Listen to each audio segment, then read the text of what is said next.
చూడండి ప్రియులారా, మరి ఎలియాజరు గురించి, ఈతమ్మారు గురించి రెండు మాటలు ధ్యానించుకుందాం. ఈ ఎలియాజరు గురించి మొదలుగా ధ్యానించుకుందాం. మూడవ వాడు ఎలియాజరు. సంఖ్యాకాండం 20వ అధ్యాయం 26వ వచనం.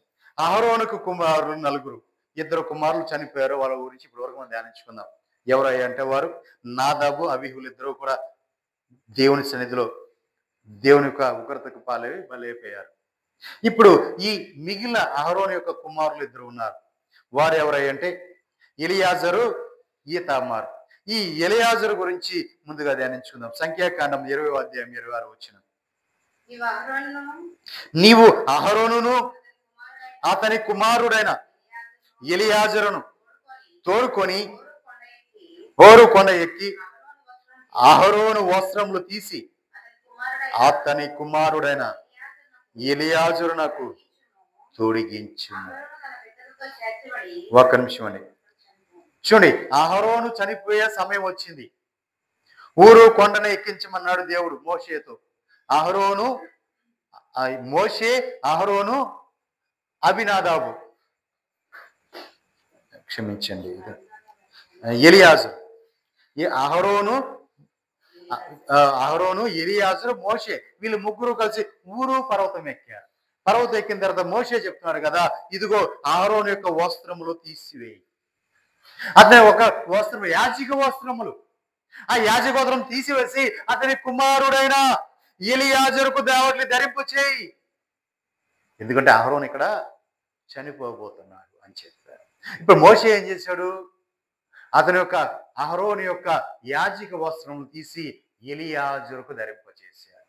అంటే అహరోను తర్వాత యాజకత్వ భారమును ఇతని మీద ఉంచారు. దేవునికి మహిమ కలుగునుగా.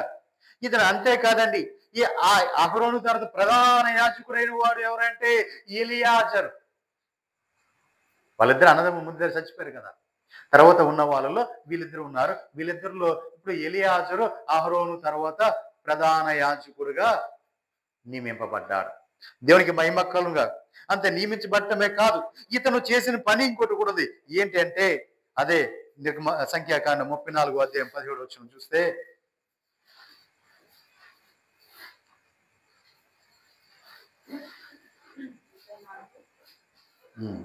34:17, ఆ దేశమును మీకు స్వాసముగా పంచిపెట్టవలసిన వారెవరనగా, చూడండి, ఆ దేశమును మీకు స్వాసముగా పంచిపెట్టగలిగిన వారు ఎవరంటే యాజకుడైన ఎలియాజరును, నూను కుమారుడైన యెహోషువయు పంచిపెట్టాలి. దేవునికి మహిమ కలుగునుగా. చూడండి, అహరోనుకి ఇచ్చారు దేవుడు అధికారం, ప్రధాన యాజకత్వ అధికారం. మోషేను నిలబెట్టుకున్నాడు.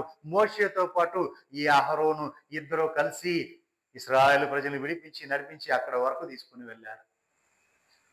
కానాను దేశం దగ్గరికి వెళ్ళారు. ఆ యోర్దాను నదికి ఉత్తరాల జరిగిన సంభవం అంతా ఇది. అక్కడ వరకు వెళ్ళిన తర్వాత అహరోను చనిపోయాడు. అహరోను చనిపోయిన తర్వాత మోషే కూడా ఆగిపోయాడు. ఇప్పుడు ఆ కానాను దేశంలోకి అడిగిపెట్టిన తర్వాత ఇప్పుడు అది శ్వాసముగా పంచి ఇవ్వాలి భూభాగం. ఆ శ్వాసంగా పంచి ఇవ్వాల్సిన వారు ఎవరంటే, ఆ అధికారం ఎవరికి ఇచ్చారంటే అహరోను తర్వాత అహరోను కుమారుడైన ఎలియాజరుకి ఇచ్చారు. హల్లెలూయా. ఆ ఎలియాజరును నూను కుమారుడైన యెహోషువ వీరిద్దరే దాన్ని పంచిపెట్ట, శ్వాసాన్ని పంచిపెట్టే అధికారం. చూడండి ఎంతటి అధికారం దేవుడు ఇచ్చారు.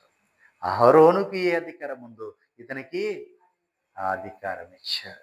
దేవునికి మహిమ కలుగునుగా. మరి ఈతామారు కూడా అతని కింద అధికారం. అతని తమ్ముడైన ఈతామారుకు అదే అధికారం, అతని కింద అధికారం. ఈ అధికారం ఇతనికి కూడా చెప్పాలంటే మొదటి దినవృత్తాంతములు 24వ అధ్యాయం 1వ వచనం నుంచి ధ్యానించుకుందాం.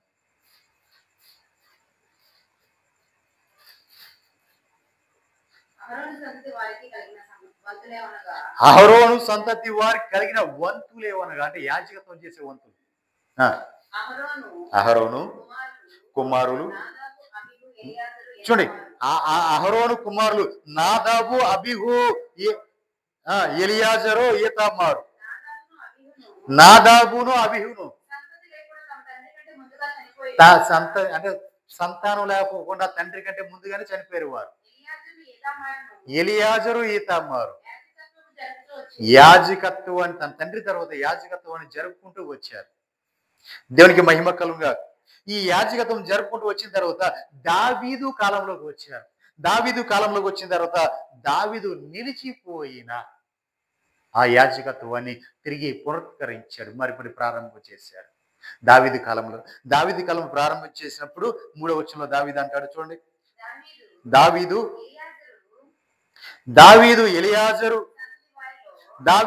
ఎలియాజరు సంతతి వారిలో సాదోకును. చూడండి, దావీదు ఏం చేశాడంటే ఎలియాజరు సంతతిలో ఎవరు సాదోకును, ఈతామారు సంతతిలో అహీమెలెకును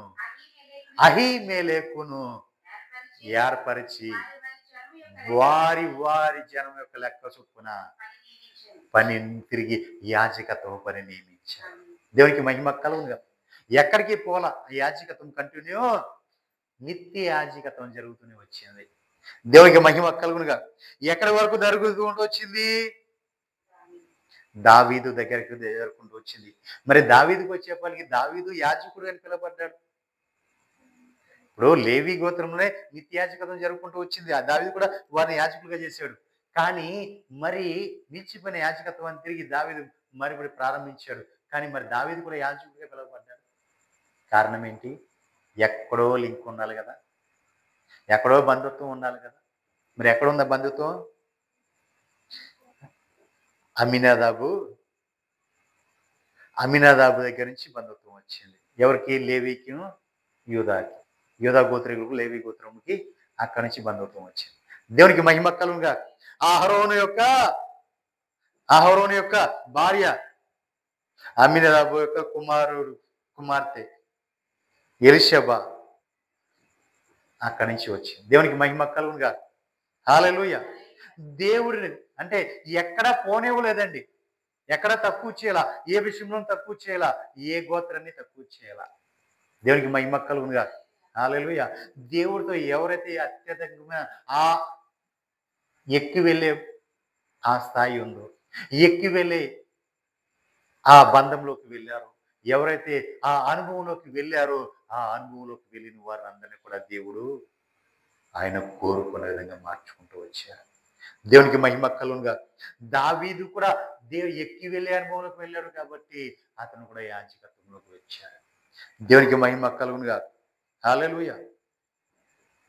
వీళ్ళతో పాటు దావీదు కూడా నాట్యం ఆడుకుంటూ వచ్చాడండి, ఏ పోదును ధరించి యాజకులతో పాటు. దేవునికి మహిమ కలుగునుగా. హల్లెలూయా. అంతేకాదు ప్రియులారా, తిరిగి వారి యాజకత్వము ఎక్కడ వెళ్ళినా అంటే నిత్య యాజకత్వము చెప్పడం కోసం ఇప్పుడు చెప్పుకుంటూ రావాల్సి వచ్చింది అంతా కూడా. కానీ మధ్యలో నాదాబు అబీహులు తప్పిపోయారు. ఈ నాదాబు అబీహులు తప్పిపోవటానికి లోకానుసారమైనది వేరే ఏదో వాళ్ళకి వచ్చింది. వాళ్ళు దాన్ని పట్టుకొని దేవుని సన్నిధికి వచ్చారు.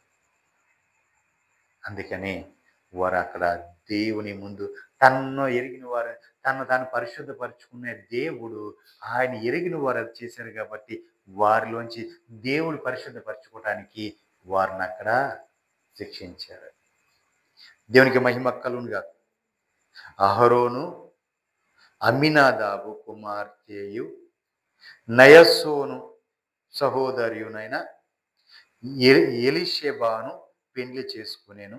ఆమె అతనికి నాదాబు, అబీహు, ఎలియాజరు, ఈతామారును కన్నది. దేవునికి మహిమ కలుగునుగా. చూడండి ప్రియులారా, ఇప్పుడు దీని నుంచి మనం చెప్పుకోవాల్సింది ఏంటంటే దేవుని చూసే అనుభవంలోకి వెళ్ళిన వారు తప్పిపోయారు. అంతటి అనుభవం ప్రత్యక్ష పొందుకున్న వారే, దేవుని ఒక చిత్తమును ఎరిగిన వారే, కానీ దాన్ని గ్రహించలేకపోయారు. అంటే దేవుని ఆత్మ కలిగిన వారే, కానీ లోకానుసరమైన మనిషిని యొక్క ఆత్మతో వారు దేవుని పని చేయడానికి వచ్చారు. దేవుని ఆత్మ కలిగి దేవునితో కనెక్ట్ అయ్యి దేవుని చిత్తాన్ని నెరవేర్చడానికి రాలేకపోయారు. దేవునికి మహిమ కలుగునుగా. అందుకనే క్రొత్త నిబంధనలో మన ప్రభు ఏమన్నాడంటే, అపోస్తలుడైన పౌలు గారు ఏమన్నాడంటే, మనము ప్రభు మనస్సు ఎరిగి ఆయనకు బోధించేవాడెవడు అని మనము మనమైతే ప్రభువు మనమైతే క్రీస్తు మనసు కలిగి ఉన్నామని చెప్పాడు. దేవునికి మహిమ కలుగు. అంటే క్రీస్తుని చేర్చుకున్న క్రీస్తు మన హృదయంలో ఉన్నాడు కాబట్టి, మనలో క్రీస్తు ఉన్నాడు కాబట్టి మనము క్రీస్తుని ఎరిగిన వారమై ఉన్నాము. క్రీస్తుని ఎరిగి క్రీస్తుని బోధిస్తున్న వారమై ఉన్నాము అని చెప్పాడు. దేవునికి మహిమ కలుగుగా. హల్లెలూయా. నిజమే ప్రియులారా, మరి ఈ రాత్రికాల సమయం నందు నీవు దేవుని యొక్క ప్రత్యక్షత పొందుకునే ఆ స్థాయికి నువ్వు వెళ్ళావా? ఆ ప్రత్యక్షను పొందుకునే స్థాయిలో ఉన్నావా? నీవు అనుభవం ఎక్కి వెళ్ళే అనుభవమేనా నీది? ఎక్కి వెళ్ళే అనుభవంలోనే ఉన్నావా? మరి దేవుని సన్నిధిలో నీవు నిన్ను కుమ్మరించుకుని ఆరాధించుకుని ఆ స్థాయికి వచ్చిన నీవు ఎన్నడూ కూడా దేవుని సన్నిధిలో ఉన్నప్పుడు ఎన్నడూ కూడా లోకానుసారమైన ఏవి కూడా నీలోనికి రాకూడదు. దేవునికి మహిమ కలుగునుగా. లోక సంబంధమైనవి ఏవి కూడా నీలోకి రాకూడదు. అంటే మనుష్య జ్ఞానము నేర్పు మాటలు ఏవి కూడా నీలోకి రాకూడదు. మనిషి జ్ఞానము నేర్పే మాటలు ఏవి కూడా నీలోనికి రాకూడదు. ఆత్మ నేర్పు మాటలతో వీటిని గురించియే మనం మాట్లాడాలి. దేవునికి మహిమ కలుగునుగా. అట్టి కృప పరిశుద్ధాత్మ దేవుడు మనకు అనుగ్రహించును గాక. ప్రార్థన చేసుకుందాం. స్తోత్రం, స్తోత్రం, స్తోత్రం, స్తోత్రం. స్తుతి, స్తుతి, స్తుతి. ఒక్కొక్కరుగా ప్రార్థన చేద్దాం.